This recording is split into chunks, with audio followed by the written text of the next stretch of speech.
by a couple of Catholic priests, Father Tom Murphy and Father Jack Real.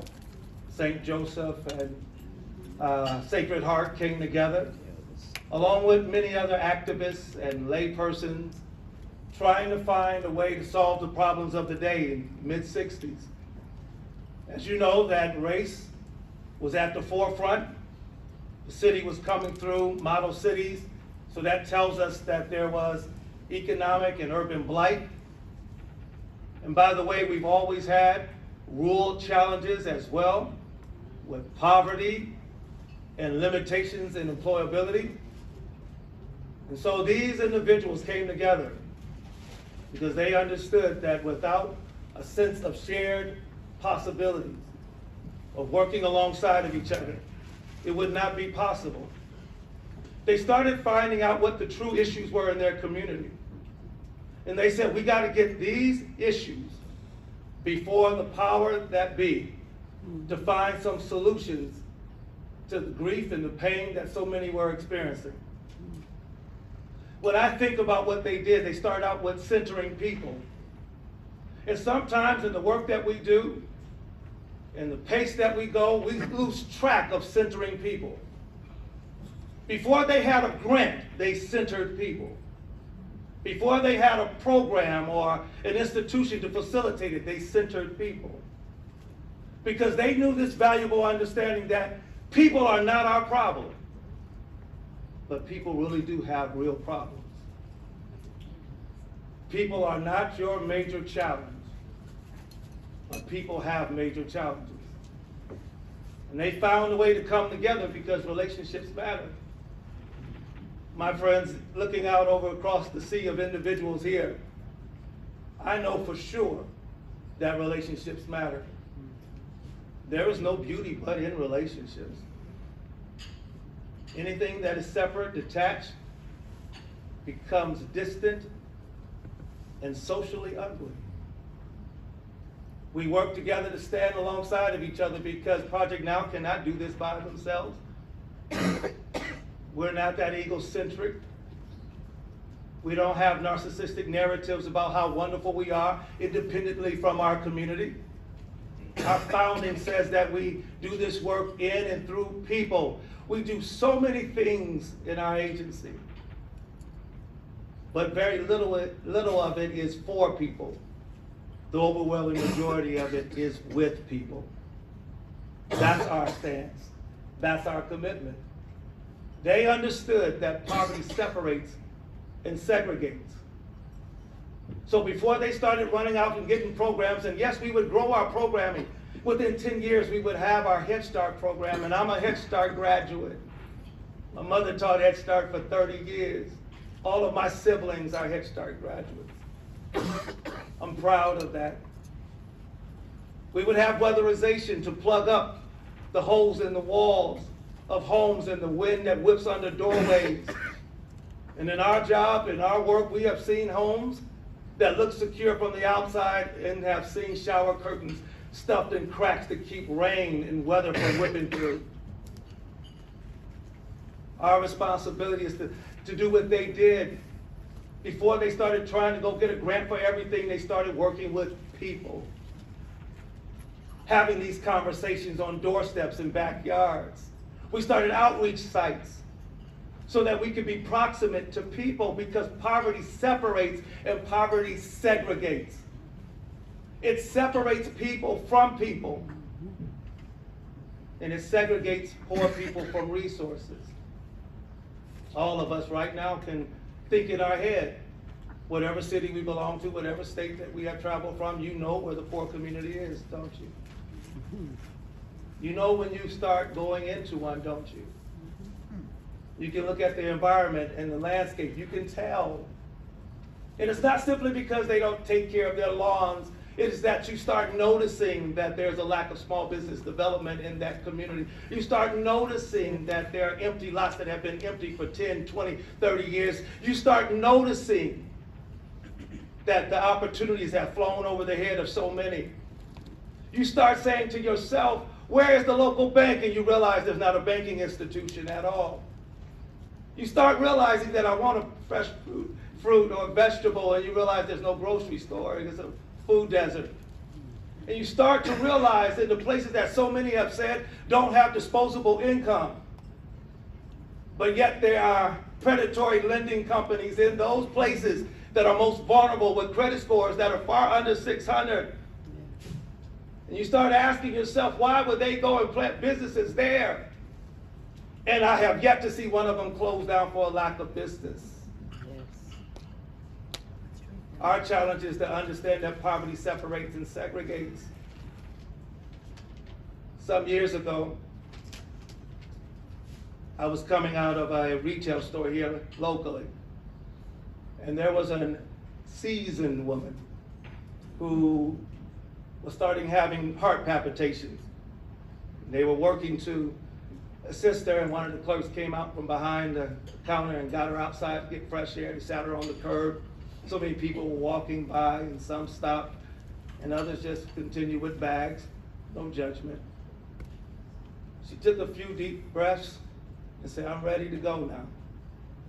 And the young lady that was assisting her and said, I can't let you go from here. I have a cell phone, but I'll call whoever you like for me to call. She says, I need to go. She says, I understand, ma'am, but I can't let you go. I wouldn't feel right.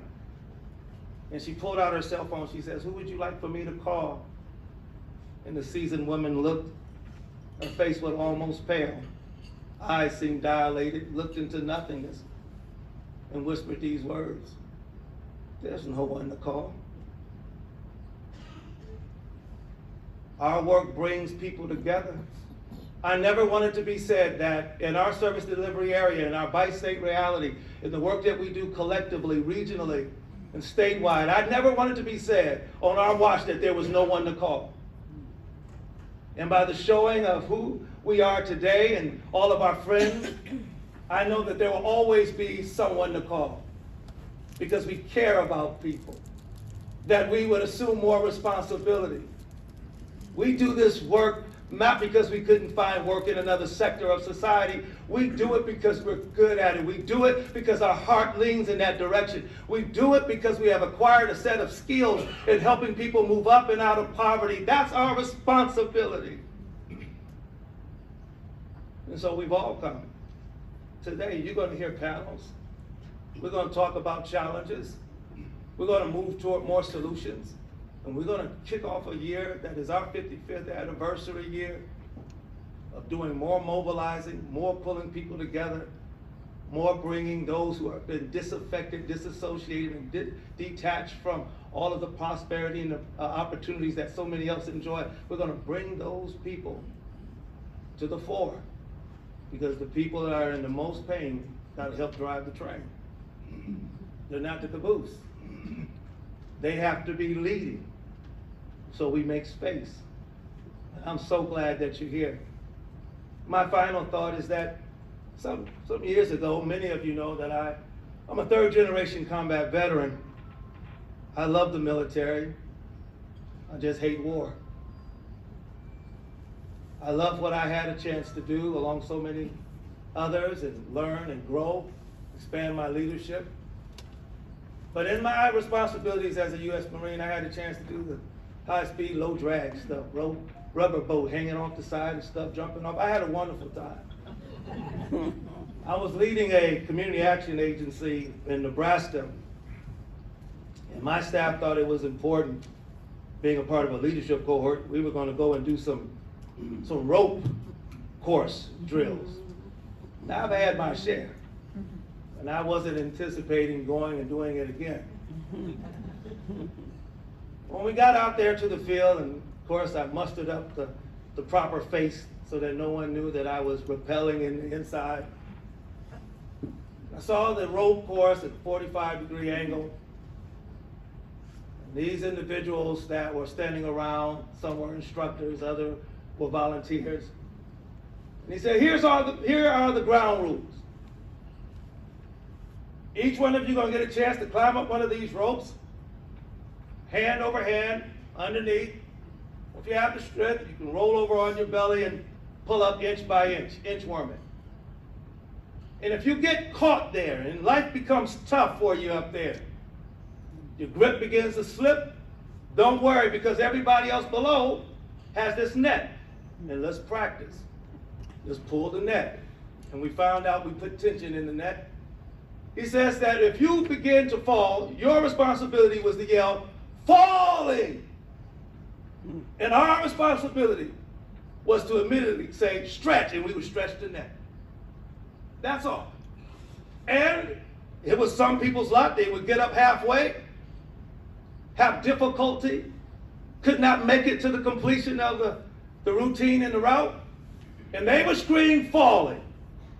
And you know what those of us that had the net did? We didn't chide them. We didn't judge them. We didn't say, you should have did something else with the money besides buy a new cell phone. We did not say, why are we helping you and you have a bigger SUV than I do? Never mind the fact that they have that SUV, but that is the paraphernalia of a life once lived, and their children sleep in the back of it every night, and they wash up in a grocery store bathroom and send their kids to school with 3 outfits that are packed in the back. Yes. Never mind that fact. Ours was not to judge them. You know what we did? We simply stretched the net. So today, I'm glad you're here. We're going to stretch this net today. Yes. Because there are so many people, so many children, so many families that are crying out falling. So many displaced workers, so many men and women returning home from incarceration, so many individuals that have survived sexual and domestic violence that are crying out falling. And our responsibility is not to judge. It's to use every resource we have and stretch that net. Yeah. I'm glad you're here. We're going to stretch the net today. Have a wonderful conference. Thank you.